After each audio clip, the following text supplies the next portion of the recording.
Hello बच्चों, कैसे हैं आप सभी लोग।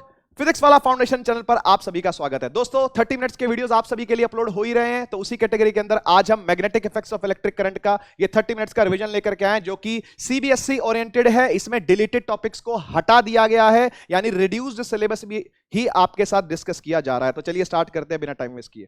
दोस्तों सबसे पहला हंस क्रिश्चियन ऑयस्टेड नाम से एक साइंटिस्ट थे 1820 के अंदर, जिन्होंने ऑयस्टेड एक्सपेरिमेंट किया, जो कि बहुत मशहूर है इलेक्ट्रोमैग्नेटिज्म को समझने के लिए। एक वायर में से जब उन्होंने करंट चलाया तो उसके बगल में रखी मैग्नेटिक कंपास के अंदर डिफ्लेक्शन महसूस हुआ। तो समझ में नहीं आया कि डिफ्लेक्शन किस वजह से है, लेकिन लेटर ऑन जब एक्सपेरिमेंट्स किए गए तो पाया गया कि जब वायर में से करंट चलता है, यानी कोई चार्ज अगर मूव करता है, तो वो अपनी खुद की मैग्नेटिक फील्ड बनाता है। वो खुद की मैग्नेटिक फील्ड परमानेंट मैग्नेट जो कि रखा हुआ है कंपास के अंदर, उसकी मैग्नेटिक फील्ड के साथ इंटरैक्ट करती है और जिसकी वजह से वो फोर्स लगा करके उसको डिफ्लेक्ट कर देती है। ऐसा कुछ निकल करके आया। तो पढ़ लेते हैं एक बार। 1820 के अंदर ही accidentally discovered that a compass needle gets deflected, यानी एक कंपास की नीडल डिफ्लेक्ट हो जाती है, अपने मार्ग से हट जाती है, अपने पॉइंट से हट जाती है when electric current pass through a metallic wire placed near by. जो बगल में रखी वायर में से जब करंट पास होता है तब ऐसा होता है ना। ये कुछ एक्टिविटी एनसीईआरटी के अंदर दी हुई है कि एक सर्किट बना रखा है, कार्डबोर्ड रखा हुआ है, उसमें कंपास रखी हुई है, और करंट जैसे चालू किया कंपास की नीडल जो है वो डिफ्लेक्ट हो गई। तो ऐसी कुछ ऑब्जर्वेशंस देखने में आई। नीडल गेट्स डिफ्लेक्टेड, ये देखने में आया कि नीडल जो है वो डिफ्लेक्ट हो जाती है। It means that the electric current through the copper wire has produced the magnetic effect. साफ सीधी बात है भाई, चैप्टर का नाम ही magnetic effects of electric current है, तो इस एक्सपेरिमेंट को तो इसमें बताना ही था कि भैया जब करंट चलता है किसी वायर के अंदर, तो वो अपनी मैग्नेटिक फील्ड खुद भी बनाता है, जो कि परमानेंट मैग्नेट वाली मैग्नेटिक फील्ड के साथ इंटरैक्ट करती है और उस पर फोर्स लगाती है, जिसकी वजह से नीडल डिफ्लेक्ट हो जाती है। तो इलेक्ट्रिसिटी और मैग्नेटिज्म के बीच में एक लिंक स्थापित किया इस वाले एक्सपेरिमेंट ने, और कहा जाता है कि ये दोनों बच्चे हैं एक बहुत बड़े टॉपिक के जिसका नाम है इलेक्ट्रोमैग्नेटिज्म। ये उसी के एस्पेक्ट है। चलिए आगे चलते हैं, बात करते हैं कि मैग्नेटिक फील्ड जिसकी मैं चर्चा कर रहा हूं वो क्या चीज होती है। तो बच्चों मैग्नेटिक फील्ड वो दायरा होता है किसी भी मैग्नेटिक सब्सटेंस के अराउंड। अब मैग्नेटिक सब्सटेंस नेचुरल भी हो सकता है और मैग्नेटिक सब्सटेंस करंट कैरिंग वाला भी हो सकता है, यानी टेम्पररी भी हो सकता है कि जब तक करंट चलेगा तब तक मैग्नेटिज्म रहेगा, करंट खत्म कर दो मैग्नेटिज्म भी खत्म हो जाएगा, है ना। या फिर परमानेंट मैग्नेटिज्म भी रह सकता है, जो कि हमारे अर्थ के क्रस्ट में से कुछ ऐसे मटेरियल मिलते हैं जो कि अपने आप में खुद ही मैग्नेटिक इफेक्ट बनाते हैं। नाउ मैग्नेटिक फील्ड क्या चीज है? मैग्नेटिक फील्ड वो दायरा है कि जिसके अंदर अगर कोई और मैग्नेटिक सब्सटेंस आएगा, आयरन आएगा, निकल आएगा, कोबाल्ट आएगा, कुछ इस तरीके के फेरो मैग्नेटिक सब्सटेंस आएंगे, तो उनके ऊपर अट्रैक्शन होगी, है ना, और हो सकता है मैग्नेट को रिपल्शन भी फील हो। पढ़ लेते हैं एक बार। The area around a magnet in which other magnet feels force of attraction या रिपल्शन। तो अट्रैक्शन रिपल्शन कुछ भी फील हो सकते हैं, डिपेंड करेगा कौन सा पोल किसके सामने आया है। जैसे कि आप जान सकते हो likes pole repel each other, यानी सेम पोल जो होंगे, यानी नॉर्थ नॉर्थ से रिपेल करेगा, साउथ साउथ से रिपेल करेगा, और unlike poles attract each other, यानी साउथ नॉर्थ को अट्रैक्ट करेगा और नॉर्थ साउथ को भी अट्रैक्ट करता है। ये आप जानते ही है पहले से, ठीक है ना। तो फील्ड का मतलब क्या हो गया? फील्ड एक दायरा हो गया कि उस दायरे में अगर कोई भी आएगा तो उसके ऊपर पक्का फोर्स लगेगी। जैसे हम अगर स्पेस में चले जाएं तो धरती हम पर ग्रेविटी नहीं लगा पाएगी या कम लगा पाएगी बहुत ज्यादा, क्योंकि हम उसके दायरे से बाहर चले गए। बिल्कुल सेम टू सेम जैसे ग्रेविटेशनल फील्ड होती है वैसे ही मैग्नेटिक फील्ड भी होती है। अब ये जो मैग्नेटिक फील्ड है किन फॉर्म्स के अंदर होती है? तो एक्सपेरिमेंट से ये पाया गया कि मैग्नेटिक फील्ड होती है मैग्नेटिक फील्ड लाइंस के फॉर्म में। और लाइंस कैसी होती है? कुछ इस तरह से होती है कि नॉर्थ से निकल रही होंगी, साउथ में जा रही होंगी, नॉर्थ से निकल रही होंगी, साउथ में जा रही होंगी, नॉर्थ से निकल रही होंगी, साउथ में जा रही होंगी, ठीक है ना। तो नॉर्थ से ओरिजिनेट होती दिखती है और साउथ में जाती हुई दिखती है, यानी ये मैग्नेटिक फील्ड जो है ये कॉन्टिन्यूअस नहीं है, ये डिस्क्रीट लाइंस के फॉर्म में फील्ड है कि यहां फील्ड होगी, यहां नहीं होगी, फिर यहां होगी, फिर यहां नहीं होगी। इस तरीके से मैग्नेटिक फील्ड अपना असर दिखाती है अराउंड द एरिया, ठीक है। The closed curves imaginary lines in the magnetic field which indicate the direction of the motion of north pole in the magnetic field। यहां डेफिनेशन में साफ साफ लिखा हुआ है कि मैग्नेटिक फील्ड लाइन किसे कहेंगे? ये वो लाइंस हैं, इमेजिनरी कह सकते हो आप इनको, क्योंकि आंखों से दिखती तो नहीं है पर ये है तो सही वहां पर, है ना। तो लाइंस के फॉर्म में इनको इमेजिन किया जा सकता है, समझा जा सकता है, पढ़ा जा सकता है। और अगर आपने यहां पर किसी नॉर्थ पोल को रख दिया तो ये मैग्नेटिक फील्ड लाइन जो होगी ना, वो डायरेक्शन देगी कि किस दिशा में वो नॉर्थ पोल जाएगा, किस दिशा में वो मैग्नेटिक फोर्स लगेगी, उसकी डायरेक्शन देने का काम इस मैग्नेटिक फील्ड लाइन का होता है। मैग्नेटिक फील्ड लाइंस की प्रॉपर्टीज कुछ इस प्रकार है।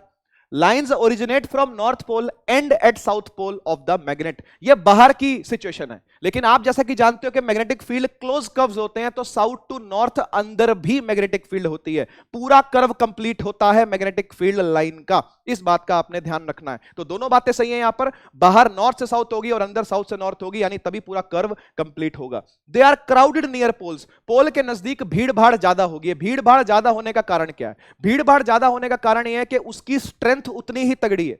जितनी ज्यादा मैग्नेटिक फील्ड लाइंस होंगी पोल के नजदीक, समझ लेना पोल उतना ही ज्यादा स्ट्रांग है, ठीक है ना। लिखा हुआ यहां पर they are crowded near poles where the magnetic field is strong, तो जहां स्ट्रांग होगी वहां पर क्राउडेडनेस ज्यादा होगी। आप देख भी सकते हो यहां पर भीड़ भाड़ ज्यादा है, दूर जाने पर कुछ कुछ डेंसिटी इसकी क्या हो रही है, कम हो रही है। The tangent at any point on the magnetic line gives the direction of the magnetic field at that point। यानी आपने किसी भी लाइन पर अगर टेंजेंट ड्रॉ कर दिया तो वो टेंजेंट दिशा दिखाएगा किसकी? मैग्नेटिक फील्ड की, ठीक है ना। तो इसके ऊपर अगर आपने टेंजेंट ड्रॉ किया तो मैग्नेटिक फील्ड की दिशा आपको ऑब्जर्वेबल होगी। आगे चलते हैं और बात करते हैं हम लोग कि भैया करंट कैरिंग कंडक्टर के अंदर किस तरीके से मैग्नेटिक फील्ड बनती है और किस तरफ नीडल जो है वो घूमती है। तो इसके लिए स्नो रूल सिखाया जाता है एनसीईआरटी में, खास इसको तवज्जो दी नहीं गई और ज्यादा पूछा जाता भी नहीं बोर्ड में, लेकिन हाँ कई कई जगह पर प्रचलन है इसका, इसलिए इसको बता रहा हूं। तो ये रूल का नाम है स्नो रूल। क्या कहता है स्नो रूल? बहुत ईजी है, कुछ नहीं है। S to N यानी साउथ टू नॉर्थ अगर करंट जाएगा, यानी नीचे से ऊपर देखो करंट जा रहा है ना, नीचे से ऊपर साउथ टू नॉर्थ अगर करंट जाएगा तो वेस्ट की तरफ नीडल घूमेगी, यानी नीडल वेस्ट की तरफ आ जाएगी। ये दिशा वेस्ट वाली है ना, तो वेस्ट की तरफ क्या आ जाएगी? नीडल आ जाएगी। इसे स्नो रूल कहते हैं। अब इसका उल्टा सोच लो जरा, ये उसका उल्टा है कि अगर आप ऊपर से नीचे करंट को डालोगे तो फिर ईस्ट की तरफ सुई घूमेगी। यहां पर लिखा हुआ है if current flows from north to south, देखो जब साउथ टू नॉर्थ था तो वेस्ट की तरफ मुड़ती है, जब नॉर्थ टू साउथ होता है तो ईस्ट की तरफ मुड़ती है, जब साउथ टू नॉर्थ होता है तो वेस्ट की तरफ मुड़ती है, जब नॉर्थ टू साउथ होता है तो ईस्ट की तरफ मुड़ती है। ये सिंपल रूल है, स्नो का उल्टा आप कर सकते हो, है ना, और आपको नीडल की डायरेक्शन मिल सकती है। आगे चलते हैं और बात करते हैं मैक्सवेल के राइट हैंड थंब रूल के बारे में। तो मैक्सवेल का जो राइट हैंड थंब रूल है वो हमको ये बताता है कि अगर किसी वायर में करंट चल रहा है तो उसकी मैग्नेटिक फील्ड किस दिशा में घूम रही होगी, ठीक है ना। कि मान लीजिए अगर ये वायर है तो इसके आसपास मैग्नेटिक फील्ड कुछ इस तरीके से होगी, गोल गोल घूमी हुई, तो वो गोल घूमी जो दिशा है वो निकालने का काम मैक्सवेल का राइट हैंड थंब रूल करता है। कैसे करता है? तो भैया आपने अपना राइट हैंड को देखना है, इसका जो थंब है वो करंट की दिशा में होना चाहिए, यानी जिस दिशा में करंट जा रहा है उस डायरेक्शन में आपने थंब को कर लेना है, और जिस दिशा में आपकी उंगलियां घूम रही होंगी, जिस दिशा में आपकी फिंगर्स कर्ल हो रही होंगी, उसी दिशा के अंदर मैग्नेटिक फील्ड होती है। तो आप यहां पर देख सकते हो कि अगर करंट यहां ऊपर जा रहा है तो इसी के अबाउट ऐसा सोचोगे आपने वायर को पकड़ लिया अपने सीधे हाथ से, है ना, और आप इसके आसपास उंगलियां घुमा करके देखोगे तो इसी डायरेक्शन में मैग्नेटिक फील्ड भी आपको चलती दिखेगी, जो कि आपको यहां पर ऑब्जर्वेबल है। पढ़ लेते हैं क्या लिखा हुआ नीचे। If a current carrying conductor is imagine to be held in your right hand, imagine करोगे एक वायर आपने राइट हैंड में पकड़ी हुई है, such that the thumb points along the direction of the current, thumb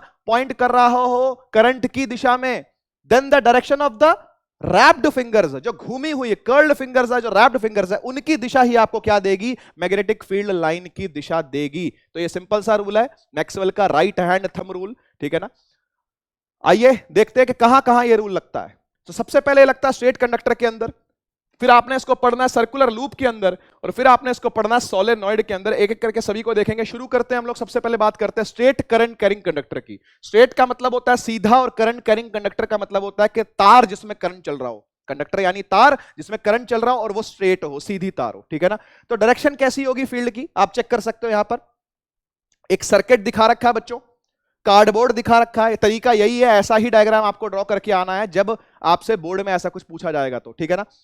तो आप देख सकते हो कि ऊपर की तरफ करंट जा रहा है, ठीक है। तो आपने लगाना है मैक्सवेल का राइट हैंड थंब रूल। अंगूठा ऊपर की तरफ है, उंगलियां जिस दिशा में घूम रही हैं उसी दिशा में मैग्नेटिक फील्ड भी घूम रही हैं। ये बोल रहा है कि direction of magnetic field is anti clockwise, बिल्कुल सही बात है। आप जब इसको ऊपर से ऑब्जर्व करोगे तो ये घड़ी की उल्टी दिशा में घूम रही है, ये घड़ी की उल्टी दिशा इस तरीके से ऐसे घूम रही है, बिल्कुल ठीक बात है ना। तो ये स्ट्रेट कंडक्टर का डायग्राम है और इस तरीके से आप इसको समझ भी सकते हो। देखो कि एक वायर यानी करंट ऊपर की तरफ है, ऐसा उंगलियों से पकड़ रखा है इसको, तो जैसे उंगलियां घूम रही हैं बिल्कुल वैसे ही मैग्नेटिक फील्ड की दिशा भी होगी। चलते चलते बात करते आगे के एक और सिचुएशन जिसके अंदर करंट नीचे की तरफ जा रहा है। तो यस, आप देख सकते हो यहां पर फिर से एक सर्किट डायग्राम ड्रॉ किया गया, फिर से एक कार्डबोर्ड लिया गया और यहां पर करंट नीचे की तरफ है। आप इसको अगर आप उंगलियां घुमा करके देखोगे तो यहां पर एरो उल्टे हो गए हैं, है ना। यहां पर क्लॉकवाइज मैग्नेटिक फील्ड लाइंस बन रही हैं। अगर करंट नीचे की तरफ है तो directional magnetic field is clockwise, ऐसा बता रखा है यहां पर, ठीक है ना। तो ये रूल कैसा भी लग सकता है, ऐसा भी, ऐसा भी, ऐसा भी, ऐसा भी, ऐसा भी, ऐसा भी, जैसा मर्जी ये rule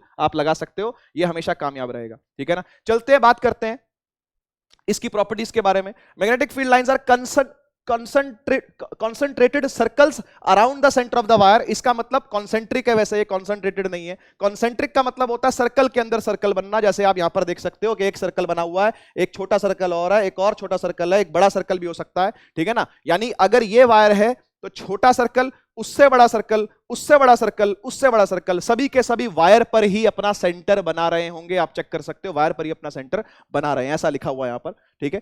direction can be given by right hand thumb rule, जो कि आपने लगा के देख लिया, मैक्सवेल का राइट हैंड थंब रूल।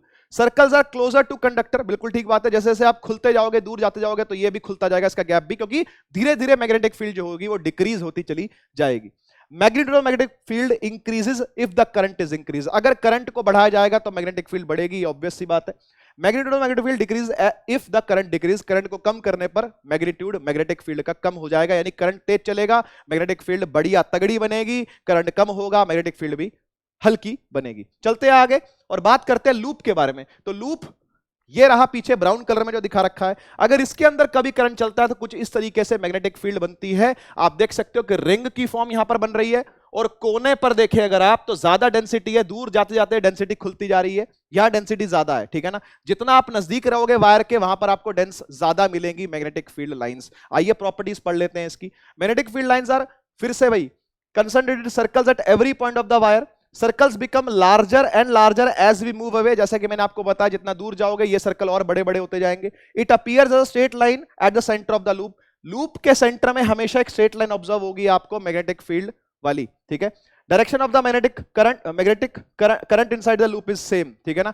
यानी मैग्नेटिक फील्ड की जो डायरेक्शन होगी वो लूप के अंदर हमेशा सेम रहेगी, अगर करंट सेम है तो, ऐसा लिखा हुआ है। अगर करंट आपने रिवर्स कर दिया तो मैग्नेटिक फील्ड पूरी रिवर्स हो जाएगी, और अगर करंट आपने सेम रखा तो मैग्नेटिक फील्ड की दिशा भी हमेशा क्या रहेगी, सेम रहेगी। जैसे कि यहां पर आप देख सकते हो कि इस तरफ की दिशा है मैग्नेटिक फील्ड लाइंस की, ठीक है ना। चलते हैं आगे और बात करते हैं सोलेनॉइड के बारे में। अब ये सोलेनॉइड क्या होता है? सोलेनॉइड एक कॉइल है, ऐसा समझ सकते हो आप, एक वायर का कॉइल है, कॉपर का कॉइल है, जिसके अंदर करंट चालू करेंगे तो एक मैग्नेटिक फील्ड बननी चालू होती है। पढ़ लेते हैं क्या लिखा हुआ है। Coil of many circular turns, बहुत सारे सर्कुलर लूप्स को मिला करके, टर्न्स को मिला करके कॉइल बनाया जाता है, ठीक है ना। Insulated copper wire wrapped closely in the shape of cylinder, cylindrical shape इसकी होती है, और इसी का नाम सोलेनॉइड है। किस तरीके की मैग्नेटिक फील्ड बनाता है, पीछे बनी हुई है, आप देख सकते हो। यही डायग्राम आप चिपका करके आ जाओ, कोई दिक्कत नहीं है। देखो यहां नीचे बैटरी जोड़ रखी है, करंट चलेगा अगर, ठीक है ना, और करंट घूम करके आएगा तो इस पूरे कॉइल में से घूमता घूमता घूमता घूमता घूमता घूमता करंट आएगा।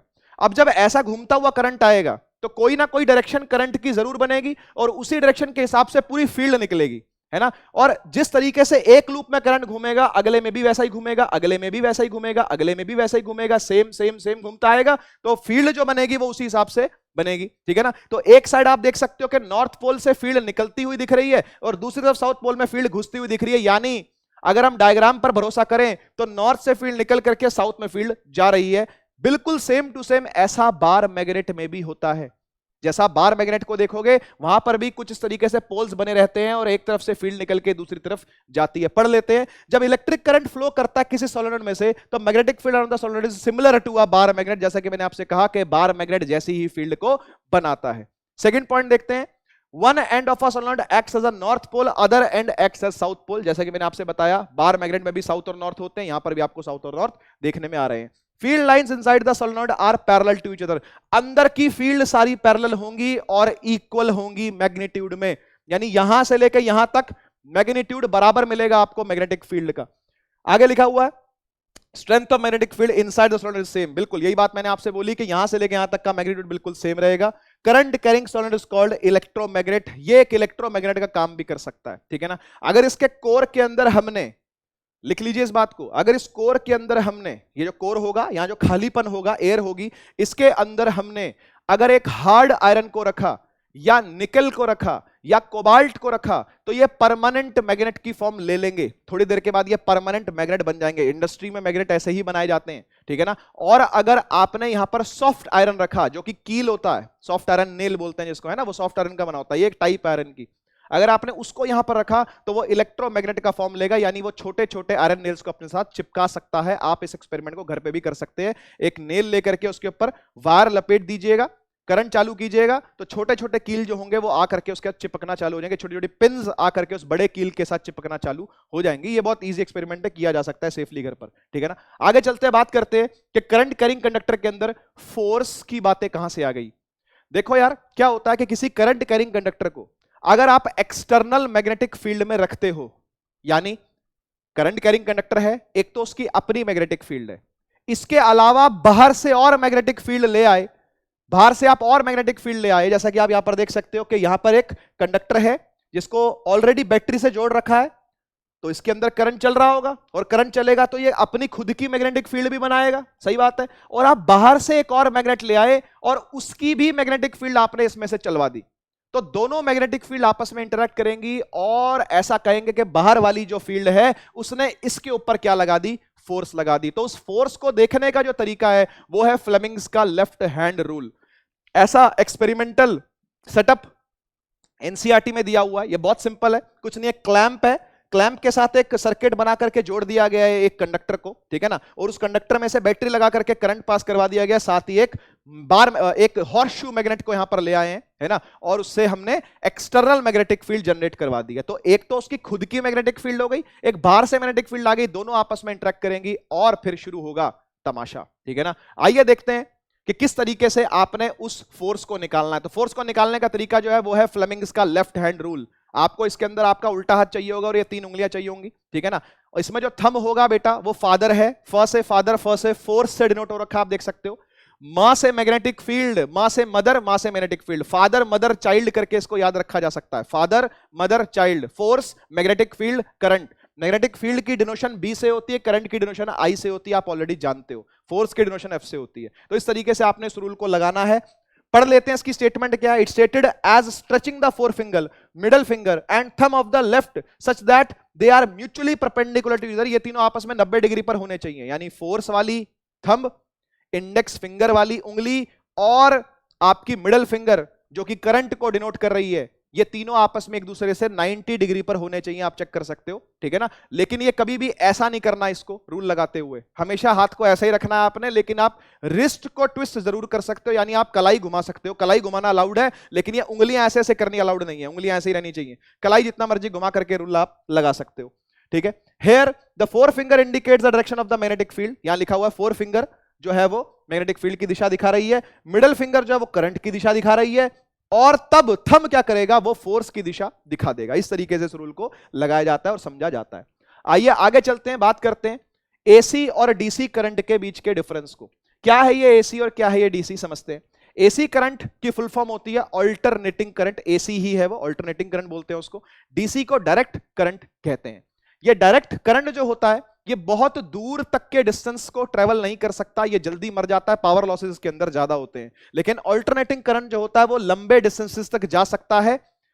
ये कैसे बनता है ये आपके सिलेबस से कट चुका है, अगर ये सिलेबस के अंदर होता तो मैं जरूर बताता, लेकिन 30 मिनट्स की वीडियो में बताना पॉसिबल नहीं था, इसलिए अभी आपको यहीं से संतुष्टि करनी पड़ेगी कि भैया एक रिवीजन वीडियो है, ऑलरेडी आप मेन चैप्टर पढ़ चुके हो। अगर आपने मेन चैप्टर नहीं पढ़ा है, यानी आप इसकी उत्पत्ति को जानना चाहते हो, वैसे तो सिलेबस में नहीं है, लेकिन आप जानना चाहते हो कि एसी कहां से आया, तो डिस्क्रिप्शन के अंदर लिंक दिया हुआ है, 4 घंटे का लेक्चर है, समय हो तो निकाल के कभी देख लेना, सुन लेना, पढ़ लेना, है ना। यहां पर 30 मिनट्स के वीडियो में मैं सिर्फ रिवीजन ही करवा पाऊंगा चीजों का, एप्लीकेशन देखने के लिए, इसका हल्का फुल्का न्यूमेरिकल देखने के लिए, है ना, और डिलीटेड सिलेबस को कवर करने के लिए अगर आप चाहो कवर करना तो आप नीचे डिस्क्रिप्शन के अंदर लिंक ले सकते हो, या फिर जब ये लेक्चर खत्म होगा एंड स्क्रीन पर भी वो फ्लैश हो रहा होगा, वहां से भी आप इस लेक्चर को देख सकते हो।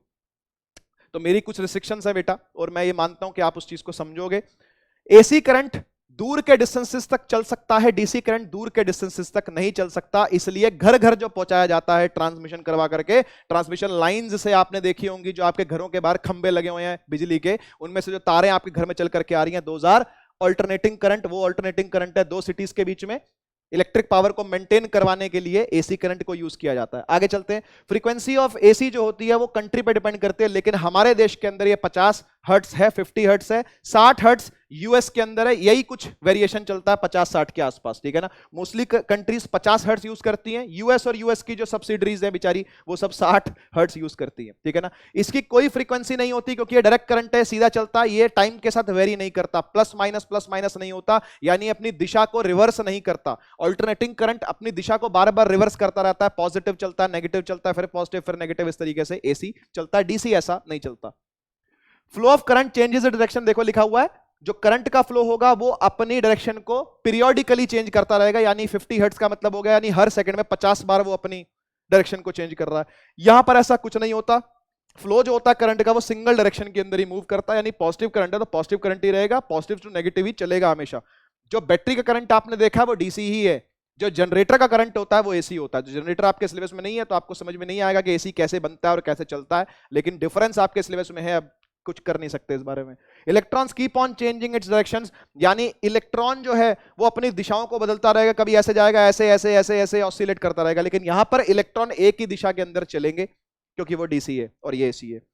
एसी को बनाना कम एक्सपेंसिव है, डीसी को मेंटेन करना बनाना ज्यादा एक्सपेंसिव है, इसलिए हमेशा से एसी की ही तारीफ की जाती है। जब से एसी बना तब से एसी की तारीफ करते हैं, डीसी को हमने एक ठंडे बस्ते के अंदर रख दिया है। सिर्फ टीवी रिमोट्स के अंदर, घड़ी के सेल के अंदर वगैरह वगैरह इन सब चीजों के अंदर ही डीसी को यूज किया जाता है, अदरवाइज डीसी का कोई बहुत ज्यादा मेजर यूज नहीं है। आपके घर के सभी अप्लायंसेस एसी पर ही ऑपरेट होते हैं, यानी ऐसा करंट ही आपको देखने में आता है। चलते हैं आगे, देख सकते हैं आपके वोल्टेज टाइम के साथ कुछ ऐसे ऐसे वेरी कर रही है, प्लस होती है, माइनस होती है, प्लस होती है, माइनस होती है, तो एक वेव की फॉर्म में चलता है। इलेक्ट्रॉन्स भी ऑसिलेट करते हैं, और यहां पर डायरेक्ट करंट में क्या हो रहा है कि वोल्टेज सेम रहती है टाइम के साथ, तो करंट भी सेम रहेगा टाइम के साथ। इस तरीके का होता है डीसी करंट और ऐसा होता है एसी करंट। आगे चलते हैं, बात करते हैं डोमेस्टिक सर्किट के बारे में। तो भाई डोमेस्टिक सर्किट के अंदर तीन तरह की वायर आपने पढ़नी है, मैं तीनों आपको दिखा देता हूं। ये तीन तरह की वायर के नाम है पॉजिटिव जो कि लाइव वायर होती है, नेगेटिव सिर्फ ये न्यूट्रल सिर्फ नाम की है, ये नेगेटिव होती है यानी इसके अंदर भी करंट होता है, तो नेगेटिव न्यूट्रल वायर, ठीक है। और बीच में आती है अर्थ वायर जो कि ग्रीन कलर की होती है, इनकी कलर कोडिंग भी है साथ साथ आप देख सकते हो। तो ब्राउन केबल या फिर लाल रंग की जो केबल होती है वो लाइव वायर होती है, ग्रीन वायर जो होती है वो आपकी अर्थ वायर होती है, और ब्लू या फिर ब्लैक वायर होती है, एनसीईआरटी में ब्लैक दिया हुआ है, नोट कर लेना अपने पास, वो नेगेटिव न्यूट्रल वायर होती है, यानी जिसमें से करंट आता है। देखिए कोई भी सर्किट अगर बनेगा तो एक तरफ से करंट आएगा, अप्लायंस को जगमगाएगा और दूसरी तरफ से निकल जाएगा। तो जिस तरफ से करंट आता है वो लाइव वायर है, जिस तरफ से करंट निकल जाता है वो न्यूट्रल वायर है। और अर्थ वायर अप्लायंस के साथ कनेक्ट होकर के सीधी धरती में जाती है। अर्थ वायर का काम होता है एक्सेस चार्ज को उठा करके धरती के अंदर डाल देना, अगर कभी बाई चांस वो चार्ज आ गया है तो, क्योंकि अगर आपने छू दिया ऐसे में अप्लायंस को तो वो चार्ज आप में से होता हुआ चला जाएगा और आपको करंट लग जाएगा, आपको झटका लग जाएगा, ठीक है ना। It delivers electricity from the power supply to the appliance, साफ लिखा हुआ है कि भाई अप्लायंस तक करंट पहुंचाने का काम लाइव वायर का है। Its job is to take electricity away from appliance, appliance से इलेक्ट्रिसिटी ला करके वापस सप्लाई की तरफ लाने का काम न्यूट्रल वायर का है या फिर नेगेटिव वायर का है ना। और अर्थ वायर अर्थ के अंदर जाकर के कनेक्ट होती है। आगे जाकर के देखते हैं इसको। ये रहा आपका डोमेस्टिक सर्किट का डायग्राम, बहुत इंपॉर्टेंट डायग्राम है। लाइव वायर न्यूट्रल वायर आप देख सकते हो। सबसे पहले ये फ्यूज बोर्ड के साथ कनेक्टेड है। फ्यूज आप जानते हो किस काम आता है, अगर ज्यादा करंट आ जाए तो ये फ्यूज वायर पिघल जाएगी और करंट आगे जा नहीं पाएगा, है ना। तो ये एक तरीके से एक सिक्योरिटी गार्ड है जो कि घर के बाहर बैठा है, आपकी सुरक्षा कर रहा है ये फ्यूज वायर, ठीक है। इसके बाद इलेक्ट्रिसिटी मीटर है जो कि किलोवाट आवर के अंदर एनर्जी टोटल नापेगा, कितनी एनर्जी आपने एक महीने के अंदर या 30 डेज की जो साइकिल होती है उसके अंदर आपने खर्ची है। उसके बाद डिस्ट्रीब्यूशन बॉक्स है जिससे कि आपके डिफरेंट रूम्स के अंदर 2-2 वायर या 3-3 वायर या 6-6 वायर निकल करके जा रही होंगे, वो डिपेंड करता है कैसे कैसे आपके रूम्स हैं, क्या क्या उनकी रिक्वायरमेंट्स है,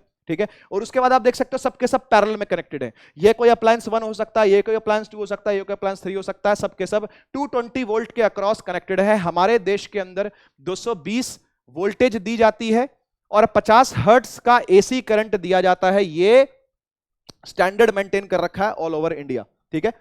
तो 220 वोल्ट सबको मिलेगी और सबके सब अपनी फुल एफिशिएंसी चलने की कोशिश करेंगे। यहां पर आप देख सकते हो कि लाइव वायर करंट को लेकर के आएगी, अप्लायंस के अंदर जा रही है, और फिर ब्लैक वायर जो है यानी न्यूट्रल वायर जो है वो निकाल करके वापस से करंट को लेके जा रही है और बाहर सप्लाई मेंस तक लेके आएगी। लेकिन एक वायर और यहां पर आपको अर्थ दिख रही है जो कि सिर्फ सॉकेट से उसका कनेक्शन है, मेन सर्किट से उसका कोई कनेक्शन नहीं, आप चेक कर सकते हो, है ना। ये देखो टाप के आई है इसको, ये भी यहां पर इसको कुदा करके लेके आए हैं, यहां पर भी इसको सामने बाहर से लेकर के आए हैं। मेन सर्किट से इसका कुछ लेना देना नहीं होता। जब चार्जेस ज्यादा एक्यूमुलेट हो जाएंगे किसी अप्लायंस पर तो उसका चार्ज लेकर के धरती में डाल देगी, बेसिकली यही इसका काम है, ठीक है, पढ़ सकते हो आप। इलेक्ट्रिसिटी सप्लाइड जो होती है वो 220 वोल्ट पर होती है। Electric line is connected to the meter box. Meter box होता है through a fuse of high rating, बड़ा फ्यूज होता है, ठीक है ना, ताकि अगर ज्यादा कभी करंट आ जाए आपके घर के अंदर तो घर को जलाने से बचा ले वो, है ना। खुद जल जाएगा लेकिन घर को जलने नहीं देगा। ओके, दो तरीके के स्विच या दो तरीके के सॉकेट्स होते हैं, दो तरीके की वायर्स यूज होती हैं, 5 एम्पियर वाली और 15 एम्पियर वाली। 5 एम्पियर वाली होती है कम पावर वाली, जैसे आपको पंखा चलाना है, आपको बल्ब जलाना है, आपको ट्यूबलाइट जलानी है, तो आपको कम पावर चाहिए, कम एनर्जी चाहिए, तो आपको करंट भी कम चाहिए, तो 5 एम्पियर वाली चीजें उसको होल्ड कर लेंगे। 5 एम्पियर का स्विच भी, 5 एम्पियर का सॉकेट भी और 5 एम्पियर की वायर भी। 15 एम्पियर आपको चाहिए होगा बड़े अप्लायंस चलाने के लिए, जैसे आपने वॉशिंग मशीन चलानी है, माइक्रोवेव चलाना है, आपने गीजर चलाना है, आपने फ्रिज चलाना है, उनके लिए आपको क्या चाहिए, 15 एम्पियर चाहिए। एयर कूलर्स भी ऑब्वियसली, तो सबके लिए आपको क्या चाहिए, 15 एम्पियर चाहिए, यानी ज्यादा अमाउंट का करंट आपको चाहिए। ठीक है जी, ओके। तो दो बातें हैं यहां पर जो कि आपको समझनी है इलेक्ट्रिक सर्किट के अंदर, काफी इंपॉर्टेंट है। पहली है ओवरलोडिंग, दूसरी है शॉर्ट सर्किटिंग। ओवरलोडिंग का मतलब वही होता है जो मैंने आपको बताया कि अगर ज्यादा करंट की डिमांड आ जाए अप्लायंसेस की तरफ से तो ज्यादा करंट निकल पड़ेगा वायर में से, ज्यादा वोल्टेज निकल पड़ेगी वायर में से, और जब ऐसा होगा तो हो यह सकता है कि वायर कहीं से जल जाए, ठीक है ना, यानी ज्यादा करंट आने के चक्कर में अप्लायंसेस अपने आप को ही फूंक ले, ऐसा हो सकता है बिल्कुल, ठीक है ना। तो इसके बचाव के लिए क्या लगाया जाता है, फ्यूज लगाया जाता है ना, जो कि सिक्योरिटी गार्ड का काम कर रहा है एक तरीके से, खुद शहीद हो जाएगा लेकिन घर को जलने नहीं देता, ये काम फ्यूज का है। आजकल उसकी जगह पर एमसीबी आ गई है लेकिन सिलेबस में आपके फ्यूज ही है।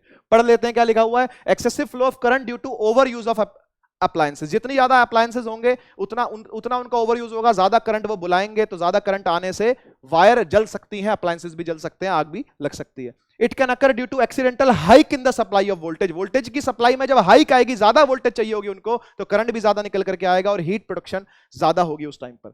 शॉर्ट सर्किटिंग क्या होता है, शॉर्ट सर्किट होता है कि यार कभी लाइव वायर और न्यूट्रल वायर, यानी पॉजिटिव वाली वायर और नेगेटिव वाली वायर अप्लायंस तक करंट को पहुंचने ही नहीं देती, बीच में ही आपस में ज्वाइन हो जाती हैं। तो अब करंट क्या करेगा, करंट बोलता भाई मैं अप्लायंस तक क्यों जाऊं, मैं ऊपर क्यों जाऊं, जब मुझको बीच में से ही एक छोटा सर्किट मिल गया है, तो जहां पर लाइव और न्यूट्रल आपस में आके टच हो गए हैं वहीं से ही वो वापस हो जाएगा। और जब बिना रेजिस्टेंस वाला या लो रेजिस्टेंस वाला पाथ उसको मिलेगा तो करंट की वैल्यू बहुत ज्यादा बढ़ जाएगी।